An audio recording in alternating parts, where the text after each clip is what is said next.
Welcome back to the channel. My name's Brian Kingsbury. Today we're going to do another Brian Reads the News segment. This one is brought to us by HoustonPress.com. It's titled 10 Things You May Not Know About Notorious B.I.G.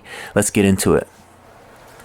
A lot has been said about the late, great, Notorious B.I.G., a man whose life was as large as his frame and whose lyrical prowess is well documented in hip-hop history books. But how well do you know Big Papa? In commemoration of the 14th anniversary of Biggie's death, here are some interesting things you probably didn't know about the late icon. At number 10, he had several stage monikers. Artists typically go through a laundry list of monikers in the early stages of their careers. Christopher Wallace changed his name more times than Lil' Kim changed her nose. Biggie started out as MC Quest and later adopted Biggie Smalls after a character in the 1975 Sidney Poitier Bill Cosby flick, Let's Do It Again. Then another rapper claimed he had the name first. He became Notorious B.I.G. because he loves it when they call him Big Papa. Fun fact number 9, his Jamaican roots. Biggie's parents were Jamaican immigrants. His Jamaican heritage, punctuated by his mom's thick accent, was often a source of ridicule in his childhood. His father wasn't around to witness any of it. He left Biggie when he was 14 months old baby. Fun fact number 8, his pen game. Contrary to popular belief, Biggie didn't always rhyme off the top.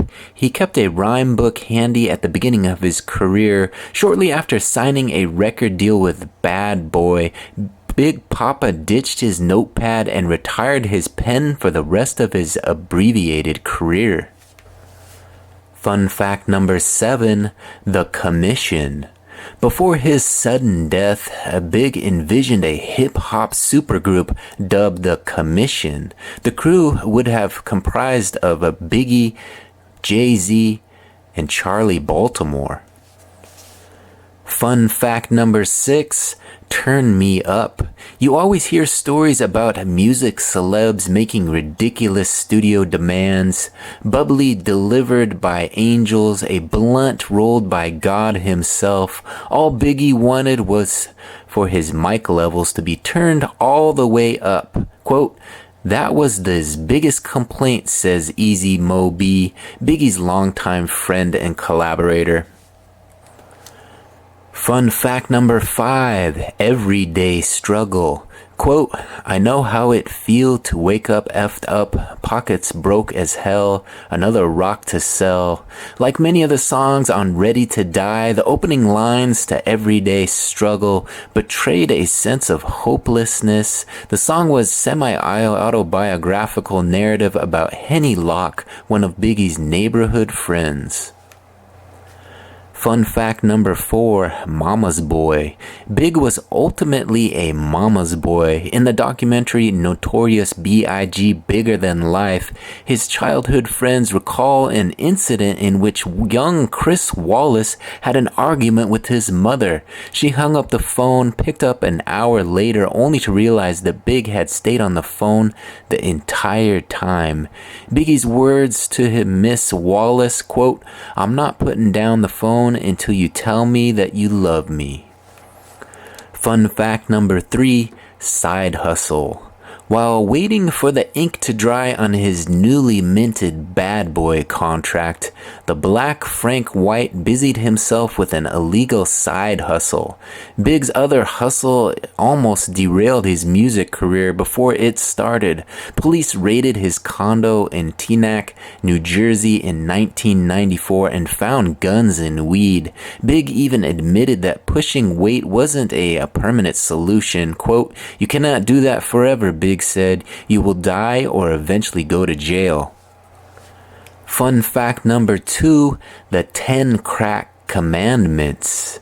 Coogee sweaters and Gucci shades weren't the only thing Biggie popularized. He also became synonymous with business advice on the 1997 master cut, The 10 Crack Commandments. One of Biggie's most memorable anthem was actually inspired by an article in the 1994 issue of The Source.